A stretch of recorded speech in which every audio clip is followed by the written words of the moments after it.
ఒకప్పుడు నువ్వు దేవుని సన్నిధిని బహుగా అనుభవిస్తూ, దేవుని సన్నిధిని ప్రేమిస్తూ, ఆయన సన్నిధికి క్రమంగా వస్తూ, క్రమంగా బైబిల్ చదువుతూ, క్రమంగా ప్రార్థన చేసేటటువంటి ఒక అద్భుతమైన ఆత్మీయుడిగా ఉంటూ, ఏమైందో ఏమో సైతాను కొంచెం నిన్ను శోధించాడు. సైతాను కొంచెం నిన్ను లోపరుచుకున్నాడు. నిన్ను పాపంలోనికి లాగాడు, లోకంలోనికి లాగాడు. పాపిష్టి అలవాట్లు నీకు అంటగట్టాడు, పాపిష్టి స్నేహాలను నీకు అంటగట్టాడు, అక్రమ సంబంధాన్ని, అక్రమ సంపాదనను నీకు అంటగట్టాడు. ఫలితంగా నువ్వేం చేస్తున్నావు? యెరూషలేమును విడిచిపెట్టేసి యెరికో వైపుకు దిగిపోతున్నావు, దిగజారిపోతున్నావు, దిగబడిపోతున్నావు. ఈరోజు మన మధ్య ఎవరైనా దేవుని సన్నిధికి దూరం అవుతున్న వారు ఉన్నట్లయితే వాళ్ళు ఎటు వెళ్తున్నారో తెలుసా? యెరికో వైపుకు వెళ్తున్నారు. ఆ ప్రయాణం ఎలాంటి ప్రయాణము? దిగిపోయే ప్రయాణం, దిగజారిపోయే ప్రయాణం. యెరూషలేముకు వెళ్ళాలి అంటే, యెరూషలేముకు వెళ్ళాలి అంటే అది ఎక్కి వెళ్ళే ప్రయాణం. అపోస్తలుల కార్యములు 3వ అధ్యాయము 1వ వచనము.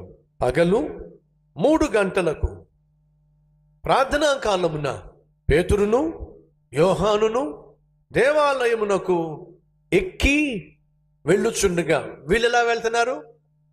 ఎక్కి వెళ్తున్నారు. దేవాలయమునకు వెళ్ళేవాళ్ళు, దేవుని సన్నిధికి వెళ్ళేవాళ్ళు ఈ స్థితి నుండి ఈ స్థితికి వెళ్ళేవాళ్ళు, క్రింద స్థితి నుండి ఉన్నతమైన స్థితికి వెళ్ళేవాళ్ళు. అడుగుతున్నాను సంగమా, మనం ఉన్న స్థితిలో నుండి ఉన్నత స్థితికి వెళ్ళే వారంగా ఉండాలి అనుకున్నట్లయితే మనము ఏం చేయాలి? దేవునికి దగ్గరగా చేరాలి.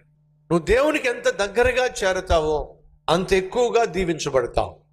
దేవుణ్ణి ఎంత సంతోషపరుస్తావో అంత ఎక్కువగా దేవుడు నిన్ను సంతోషపరుస్తాడు. నన్ను ఘనపరచు వారిని నేను ఘనపరుస్తాను అని దేవుడు సెలవిచ్చాడు. నా యొద్దకు రండి, అప్పుడు నేను మీ యొద్దకు వస్తాను అని దేవుడు సెలవిచ్చాడు.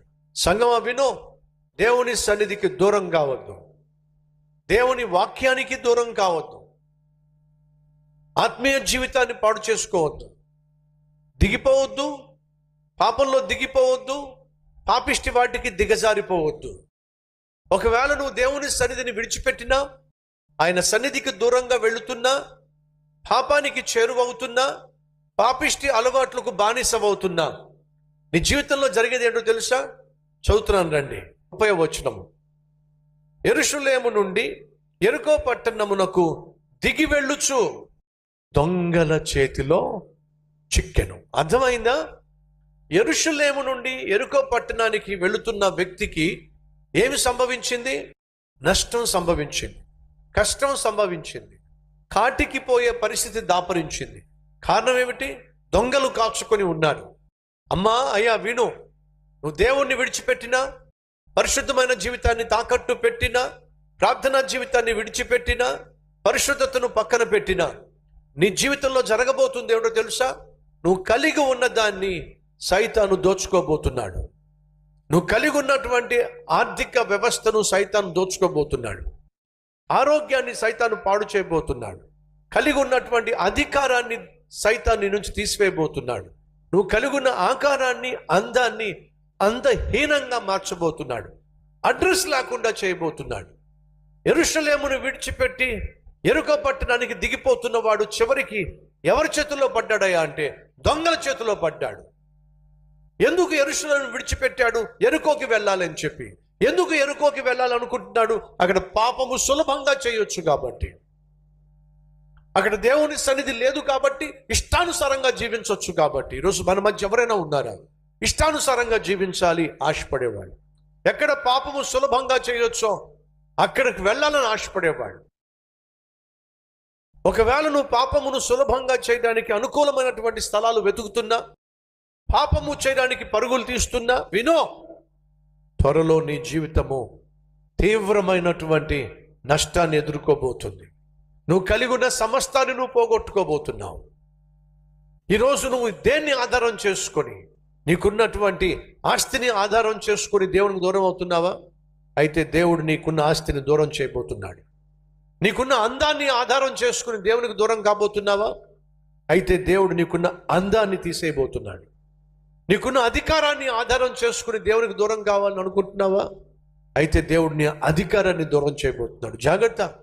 దేన్ని ఆధారం చేసుకొని నువ్వు దేవుని సన్నిధికి దూరం అవుతావో అదే నీకు దూరం అవుతుందనే విషయం మర్చిపోకండి. నువ్వు దేవునికి దూరం అయ్యావు అని అంటే సైతాన్ కాచు కూర్చున్నాడు నీ జీవితాన్ని దివాలా తీయించడానికి, అవమానంతో నింపడానికి, అడ్రస్ లేకుండా చేయడానికి, అడుక్కునేవాడిగా చేయడానికి సైతాను కాచు కూర్చున్నాడు. కాబట్టి సంగమా, దేవునికి దూరం కాకండి, దేవుని సన్నిధికి దూరం కాకండి, దేవుని యొక్క వాక్యానికి దూరం కాకండి, అలాగే పరిశుద్ధమైన జీవితాన్ని నిర్లక్ష్యం చేయకండి. ఎక్కడ జీవిస్తున్నా మనం ప్రత్యేకించబడిన వారమని, మనం పరిశుద్ధులమని, మనం ప్రియమైన వారమని జ్ఞాపకం పెట్టుకొని ఏం ధరించాలి? జాలి కలిగిన గుణము, దయ కలిగిన గుణము, వినయము, సాత్వికము, దీర్ఘశాంతము కలిగి జీవించాలి.